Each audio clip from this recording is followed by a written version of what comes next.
Good morning, guys. As I said, I wanted to do a short video for you this morning to camera. About a year ago I did a video regarding Google and a bit of an explanation on the thumbs up and liking videos and all of those things. Really related to Bucking's channel because of some questions that were coming up and amazing how that channel's grown in the year, you know, from me making that explanation, which seemed to be to quite a limited number of people, explaining why we might give it the thumbs up and what that meant and all the other things. The channel's grown and grown and grown. So I wanted to come on this morning and talk to you about what might seem to be initially an unlikely subject, and you might think, has Shanker's gone mad talking to us about this morning? But it's in context, so it's related to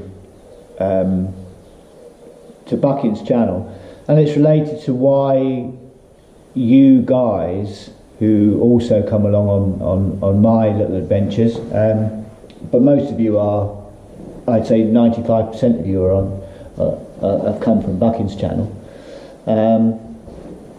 We're getting a few subscribers now that are coming just for the cycling content because of the cycling content. But I mean, my channel's not always going to be about cycling. It's just that it's about cycling at the moment. But you know, on Friday and Saturday we'll be digging the hole and putting big concrete pipes in. So it's going to be about digging holes and putting concrete pipes in. So, and the other day we were rebuilding the bridge, and you know, it's about what's going on. So my channel's always going to be about what's going on. And I guess as part of that, occasionally I'm going to put a video up which is about what's on my mind, or what I've been thinking about, hopefully to help other people with things. So what I'm going to talk to you about today is about AI, and that's not artificial insemination for the farmers amongst you.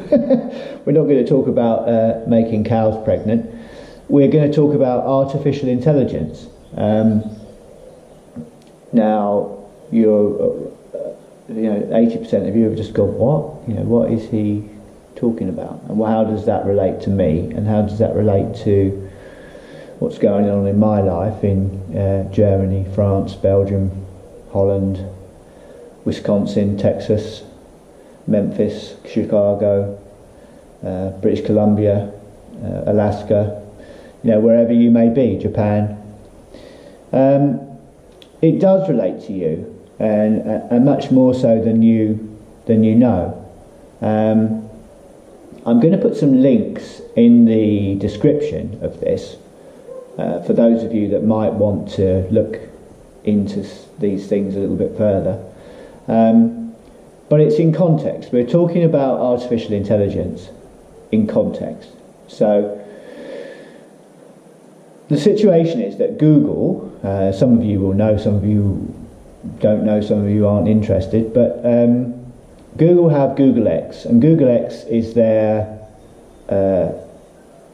department, if you want to call it a department, their program to use the resources that they have at their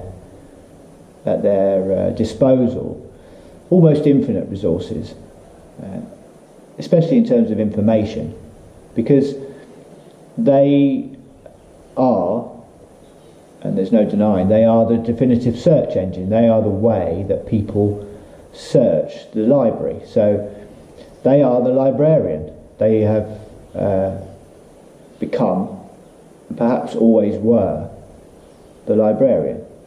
So you go to the library and you want the information and you want the book on medieval sword making. You used to ask the librarian. I know I'm sounding very old. But now you don't ask the librarian, you type it into Google, and most people do. I mean, I know there are other search engines. You don't have to use Google, but many of the search engines are actually based on Google anyway, so they're piggybacked on the back of Google. So Google is the librarian and the custodian, if you like, of information.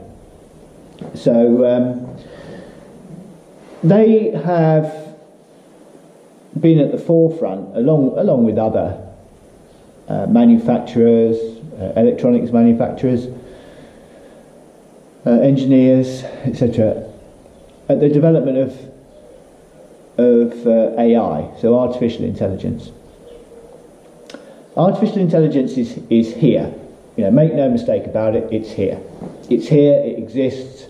It exists in a much more sophisticated and mature form than you could ever imagine. It exists.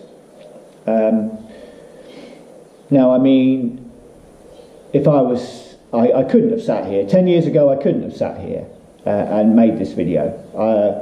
The camera technology wasn't here.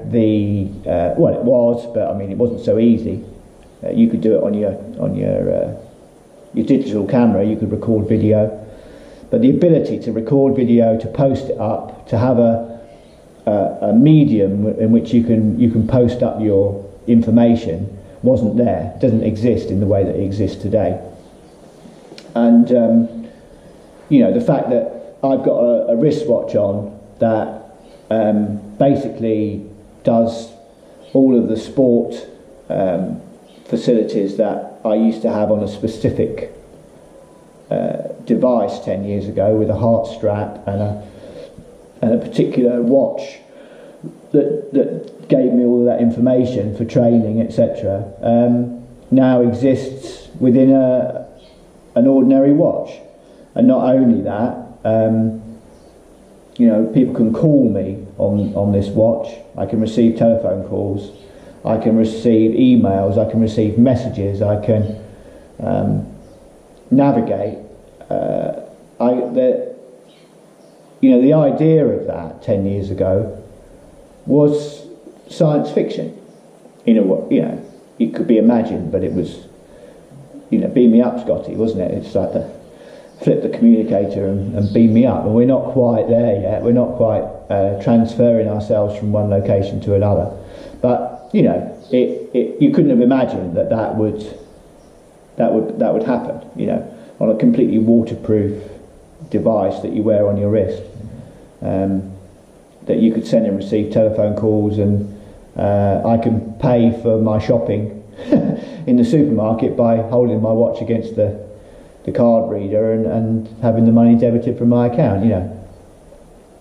So the convenience of that couldn't have been imagined. And going back further, we're talking about when Kennedy and America decided that they were going to go to the moon, and it was the space race between America and the Russians, the Eastern Europeans, Russians. The technology to go to the moon didn't exist, but Kennedy stood up and made a statement that America was going to go to the moon. And it was a belief. It was a belief, a thorough belief, an ingrained belief that the engineers and the scientists in America had the ability to put men on the moon. And of course they did. We know that they did. But when he made that statement that America was going to put men on the moon, Russia was winning the space race at that time. And they were ahead of America, and it was only a belief, a genuine belief, that America could be first and could be on the moon first. And of course that's what was achieved. That's what happened. So when I sit here and talk to you about these things today, and I say, well, in 10 years' time this, and in 20 years' time this, and etc., you may sit there and go, has he gone off his mind? Is Shank has finally lost it. You know, too much training. But you think 10 years is such a short period of time. It's such a short period of time. So there's a thing there's a thing in AI, in artificial intelligence, called singularity. And singularity is when the AI, the artificial intelligence, starts to manage itself. And so they reckon that we will have singularity before 2050. So we're now in 2017. So in 33 years' time, which sounds like, but I mean, if your children are below 5, they're going to be approaching their 40s. You know, it's that kind of time when they're going to be in their prime of their lives, in that sort of late 30s through to early 50s time of their lives, when hopefully they are achieving the most in their lives. This artificial intelligence is going to be mature. It's going to achieve singularity, meaning that it's going to be self-governing. It will not require human intervention. It will manage itself. Now, whether that's in the form of robots doing, physical form of robots doing work for you, or it's in a third-party form of artificial intelligence managing what's going on in the world. By 2027, which, give or take, which is only 10 years, so we're talking about the time when we couldn't have dreamed of this type of technology on our wrists in 2007. It's only that amount of time, very short period of time. Artificial intelligence will be mature, i.e. it will be with us and it will be functioning. It may or may not have reached singularity. They're saying that singularity will be that much further in the future. But in 10 years' time, who can say? We probably couldn't have dreamed of what's gone on in the last 10 years. We couldn't have dreamed of what Kennedy and the Americans achieved in order to go to the moon in such a short period of time. So likewise, we can't speculate on how quickly this will happen. We can only know that it will happen. It's happening now. Artificial intelligence is much more advanced than we think. Google are pouring billions into this, and they're not the only ones. And the great minds of the world are at work on this. So we're not talking about Terminator Judgment Day or anything like that. We're talking about a reality whereby the world will be governed by artificial intelligence, and that can be a great thing.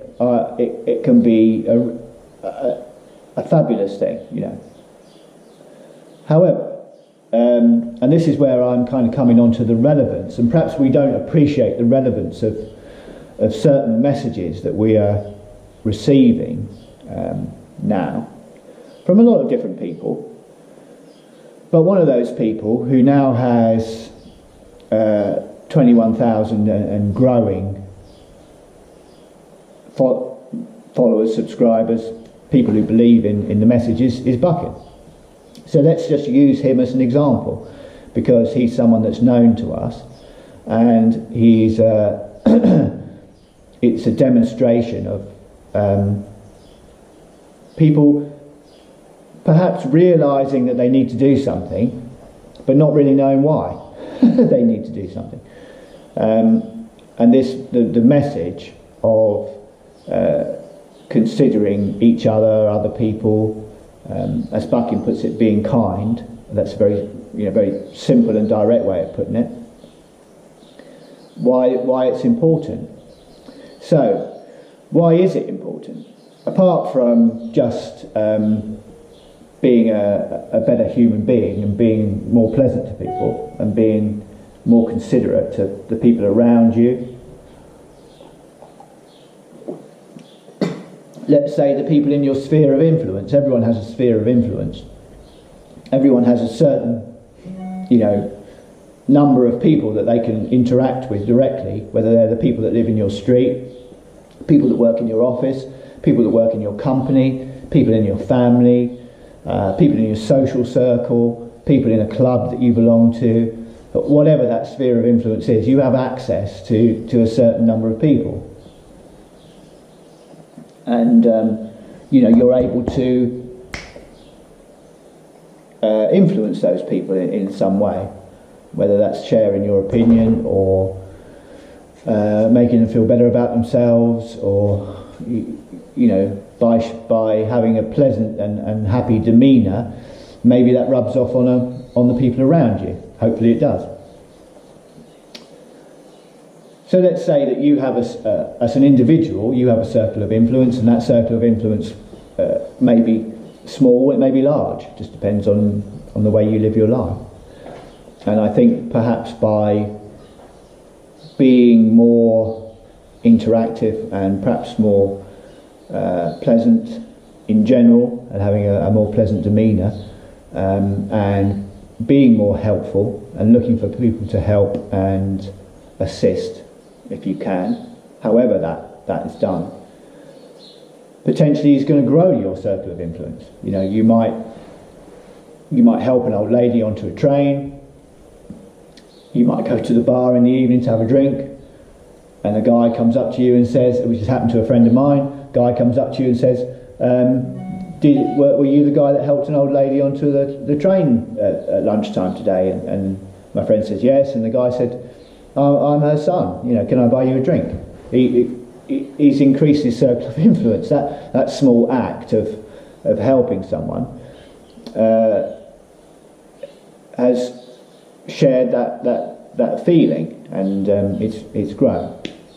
So why is that important? I mean, of course, apart from Buckingham's message of getting out there and helping people and being a bit more considerate to those around you, and perhaps having a better outlook and a more positive outlook, despite what the media may project or what you might hear from outside sources, to have the inner feeling that things are getting better, and they are in the world. I mean, things are getting better.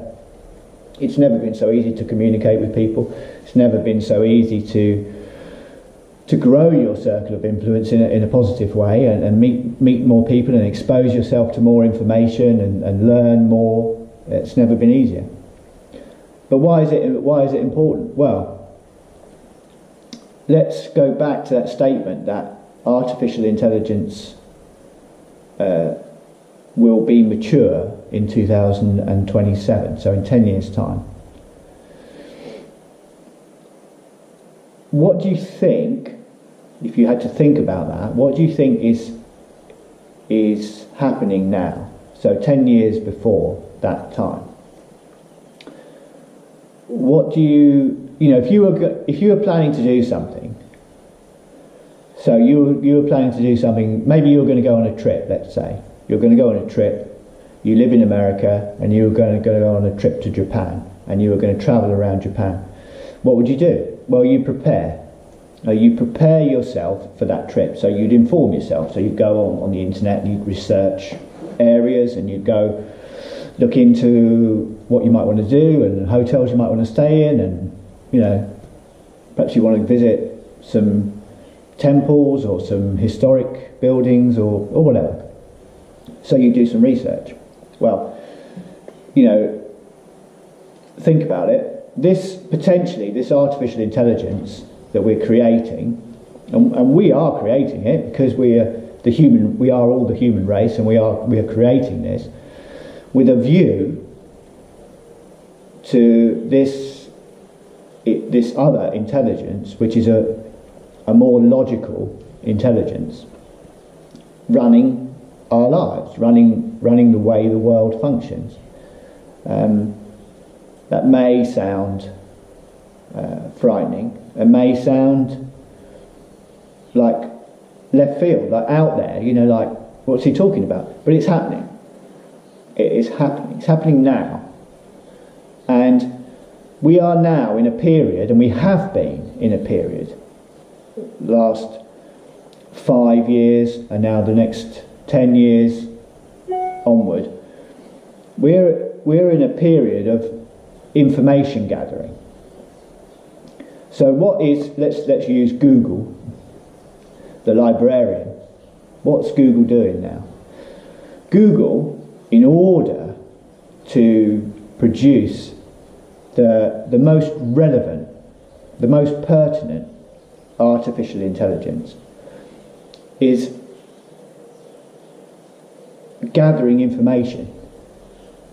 So Google are gathering information, and they're gathering information to create an artificial intelligence that is the most informed that it can be.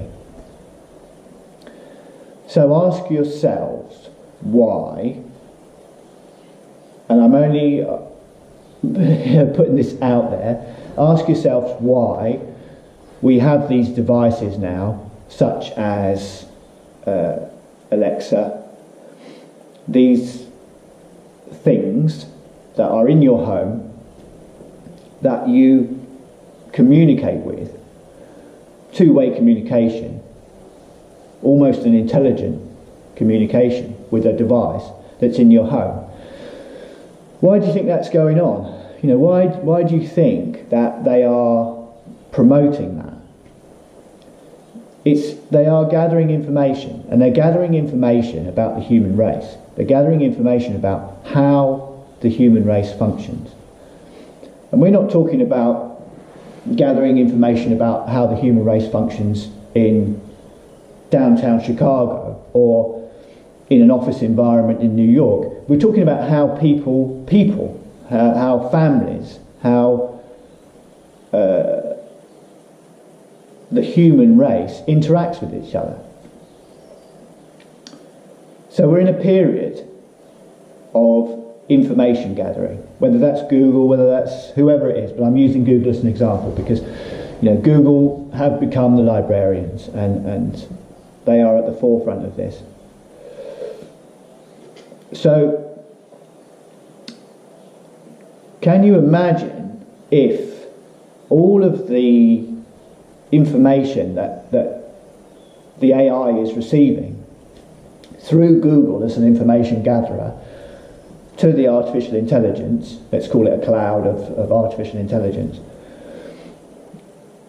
can you imagine if all of that information is human beings in conflict with each other, whether that is geographically, whether that's because of religion, whether that's because of social status, whatever it is. Can you imagine the information that the artificial intelligence is receiving? And of course, once the artificial intelligence becomes mature, and once it's allowed to start to manage and make decisions for itself, it's going to base its decisions on its education. So we're in a period now, even though the artificial intelligence is not mature, we're in a period of education for artificial intelligence. We are educating. We are educating. I mean, by me making this video and putting it on YouTube and making it accessible, the intelligence has access to everything. It has access to all the videos that people put up. It has access to all the photos that are put up on the internet. You know, Google always have had, and always will have, the right to mine your data. So they have the right, if you have a Gmail email address, if you use Google in whatever format, google.co.uk or whatever it is, but if you have a Google email address, they have the right, they always have had the right to mine your email. They have the right to sift through. Now, you know, Joe Brown of 45 Black Street writing to his mum on a Sunday afternoon is not of any major interest to Google. I mean, they're not going to sit there and read the email. But the fact that they can use an algorithm to go through all of the email contained on their servers and pick out key elements of that, or trends, or the way that people interact with other people, or I'm going to kill that from down the road. He's parked his car across my driveway again, or whatever. That is it's all mineable. It's a resource, an educational resource. So the importance of what the idea of what Bucking's putting out there about being more considerate to each other and being more open to each other's ideas and to being more interactive and kind, for want of a better word, you cannot imagine, even in your wildest dreams, how important that is globally. We're not just talking about the 21,000 people that tune into Bucking every day for his daily video. We're talking about the human race in general. We are, at the moment, we are in a period, and we've got 10 years now, as a community, but as a global community, not as a community of the people that watch Shanker's YouTube channel, or the 21,000 people that watch Bucking's YouTube channel, or the however many million it is that watch Casey Neistat, or whatever.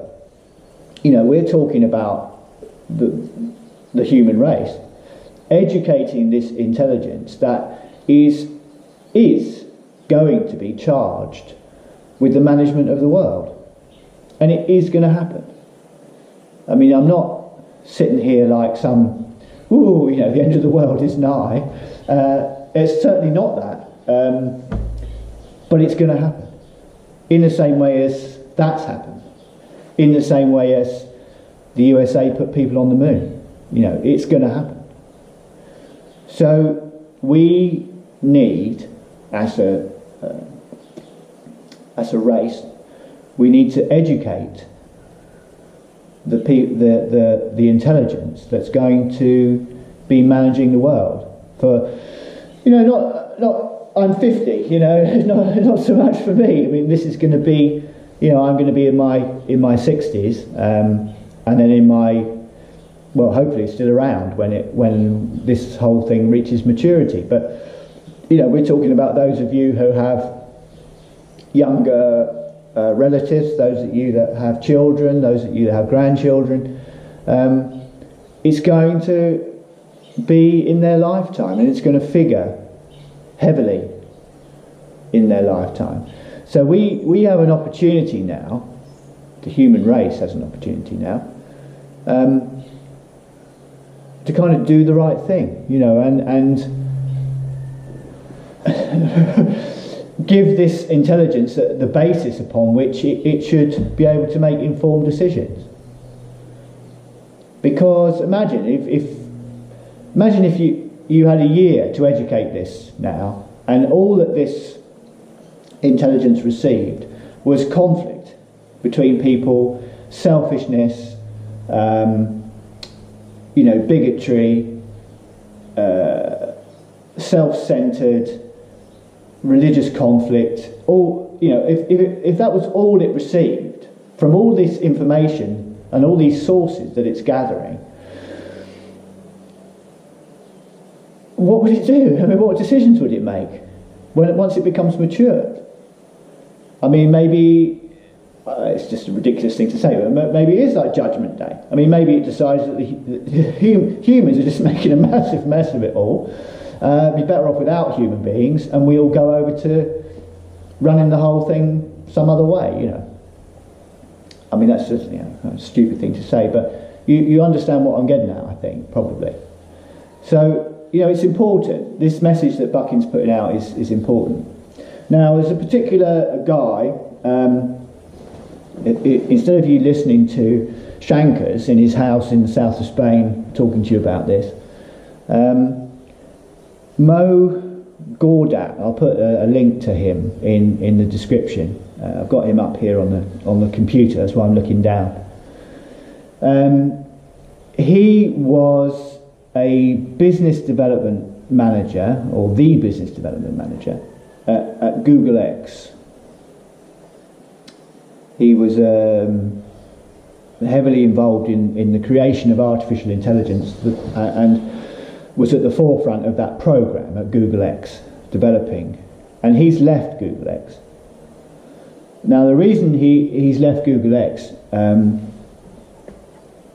is not because he thinks it's evil or something. I mean, I don't know if anybody knows, but the motto, I don't know if anybody knows the mission statement, or whatever you want to call it, the mission statement, the motto of Google is, and always has been, don't be evil. That is their motto. And I've always thought that's a strange mission statement, don't be evil. I mean, that the margin, I think, between like saying something like do your best and don't be evil, I think it's there's a big margin. I mean, if you say like don't be bad, if you imagine sending your kid out into the street and saying don't be bad, Tommy, don't pick on Billy, I know he's no good at football, but don't pick on him, just be a good boy, and taking your kid to the door and saying, don't be evil. It's like it's another level, isn't it? Don't be evil is another level. And that's always been Google's mission statement, right from the very beginning. Don't be evil. And I think it gives a very broad brush, Don't be evil. Am I being evil? Or am I just being really bad, I've always thought that anyway. Anyway, back to the subject. So Mo Gordat unfortunately lost his son in a very, what should have been a very straightforward medical procedure, and his son died. And caused him to, as these things do in our lives, caused him to reassess how he was going about his life. And he left Google X, and he started a new mission in his life, and he's going to dedicate the rest of his life and the rest of his and all his resources, which are considerable. He's been at Google X for a long time and held a very high position there. He's on a personal mission to help, and here you go, we're back, we're at the moonshot again. He's going to help 1 billion people be happier and spread a happy message.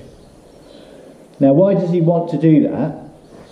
He wants to do that because he wants this information gathering, which he's fully, he's the guy, he's been in amongst this. He's one of the ingredients in the mixing bowl for this. He understands how important this information is that's going to be presented up to the AI. So his mission, he's left his job, his mission is to help 1 billion people become happier.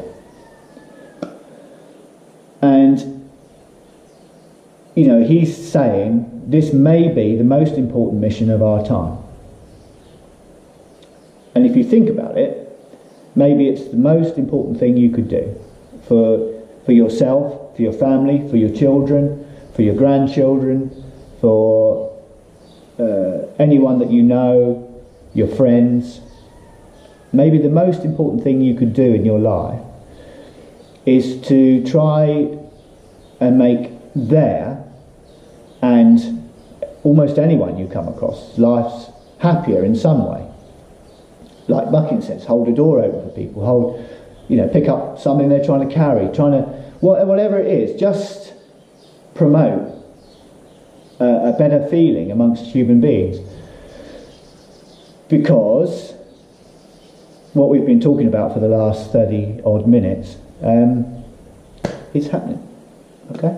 It's happening. Whether you think it's Star Trek, whether you think it's Star Wars, whether you think it's whatever you think it might be, it's happened. It's happened, and it's coming. And it's coming in 10 years. It's coming in the time that we couldn't imagine that on our wrists, and now here it is. It's on us. It's upon us. Let's say. So, you know, I don't want to go on about it. I don't want to talk about it anymore. It's another one of these videos. Like occasionally, I came up with this other one about Google for you guys not so long ago, about a year ago. Give it some thought. I'll put the links in the description of this to Mo Gawdat. He's written a book, and you know, you can look at some of that book online. The book is called Solve for Happy, and you know, it's a very simple way of looking at what perhaps we all need to be thinking about.